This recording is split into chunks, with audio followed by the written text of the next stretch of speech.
Jumpa lagi dengan saya dalam Opini Saya Dr. Oi. Kali ini saya akan berbagi tips cara mengatasi bahkan menyembuhkan penyakit asam lambung atau GERD. Yang pertama adalah lakukan diet rendah karbohidrat dan intermittent fasting. Mengapa dua hal ini diperlukan? Karena penyebab utama dari penyakit asam lambung atau GERD itu adalah 1. Obesitas, 2. Stres, dan 3. Yang saat ini adalah yang terbanyak karena konsumsi karbohidrat yang tinggi. Saat ini makanan kan tidak lepas dari gula dan tepung. Semua ada dua hal ini. Bahkan minuman pun juga banyak mengandung gula dan tepung. Minuman kekinian banyak mengandung dua hal ini. Dan disinyalir kedua hal ini, tepung dan gula ini, bisa menyebabkan gangguan produksi asam lambung dan menyebabkan GERD atau penyakit asam lambung itu.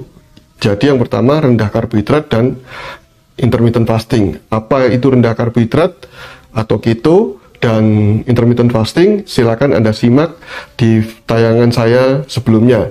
Saya akan bagikan link di kolom komentar nantinya ya. Kemudian yang kedua adalah konsumsi cuka apel dan garam Himalaya. Ya. Caranya adalah 2 sendok makan cuka apel dicampur ke dalam air hangat kira-kira sebanyak 300-400 cc air hangat, ditambah dengan 1 atau setengah sendok teh garam Himalaya ya. Anda bisa konsumsi 30 menit sebelum makan, bisa 3 kali sehari ya. Ini tujuannya adalah untuk menambah keasaman dari lambung Anda. Ingat bahwa GERD atau penyakit asam lambung itu bukan karena tingginya asam lambung atau produksi asam lambung yang berlebihan, tidak, tetapi justru produksi asam lambung yang kurang dan keasamannya yang kurang. Meskipun terasa asam di mulut maupun di kerongkongan, itu karena letaknya saja, tetapi bukan di lambung. Tetapi lambung sangat membutuhkan keasaman lambung itu. pH-nya atau derajat keasamannya 1-3. Ketika kurang bisa sampai 4 atau 5 bahkan, dan itu akan mengganggu penyerapan nutrisi Anda dan menimbulkan keluhan-keluhan dari GERD maupun penyakit asam lambung ya. Sekali lagi cuka dan garam Himalaya. Lalu berikutnya yang ketiga adalah Anda bisa minum probiotik ya. Seperti probiotik itu contohnya kefir atau yogurt yang plain ya, tanpa gula. Ya, kalau toh Anda membutuhkan gula untuk mengurangi rasa asam atau kecut itu dari kedua minuman ini, gunakanlah stevia ya. Gula stevia, yaitu gula tetes stevia ataupun bentuk serbuk, silakan Anda mencobanya. Kemudian yang keempat adalah makan makanan yang terfermentasi, contohnya tempe mentah, kimchi, teh kombucha, acar, sauerkraut.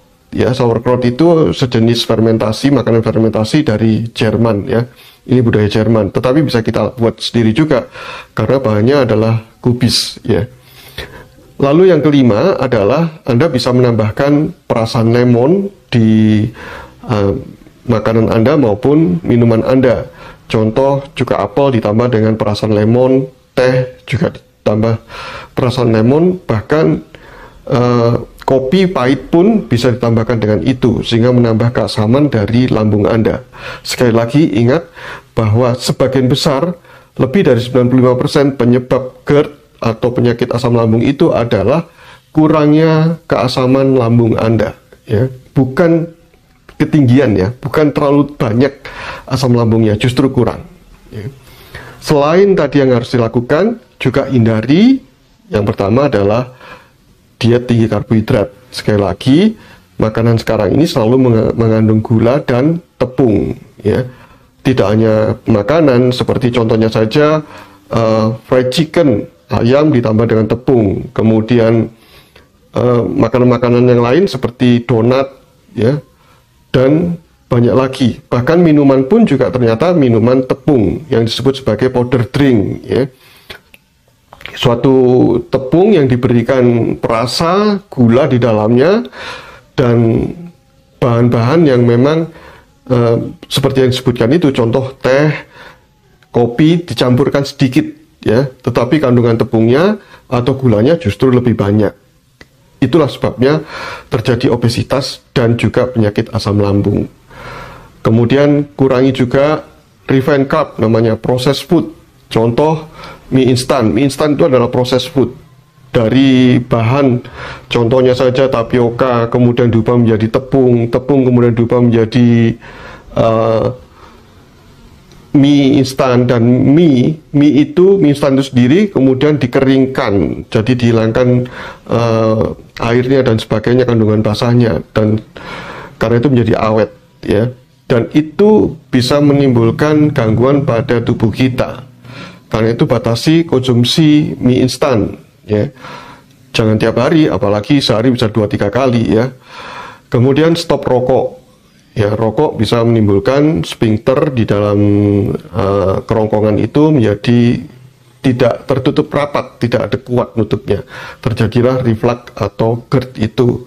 Lalu alkohol ya, tentu saja minuman alkohol jelas mengiritasi baik dari kerongkongan maupun juga katup dari kerongkongan itu dan juga lambung ya. Nah, itulah tips dan saran dari saya untuk menyembuhkan asam lambung. Saya sendiri juga pernah mengalaminya, obesitas dan juga GERD ini. Jadi ketika saya bisa mengurangi berat badan, kemudian dengan cara diet keto dan intermittent fasting, saya mengalami perbaikan dan bahkan sekarang bersyukur tidak mengalami GERD ini. Ya. Itu pengalaman saya dan juga beberapa hal yang bisa saya bagikan. Bila tips dan saran ini bermanfaat bagi Anda bisa bagikan kepada yang lainnya. Terima kasih sudah menyaksikan video dari saya. Salam sehat dari saya, Dr. Oi.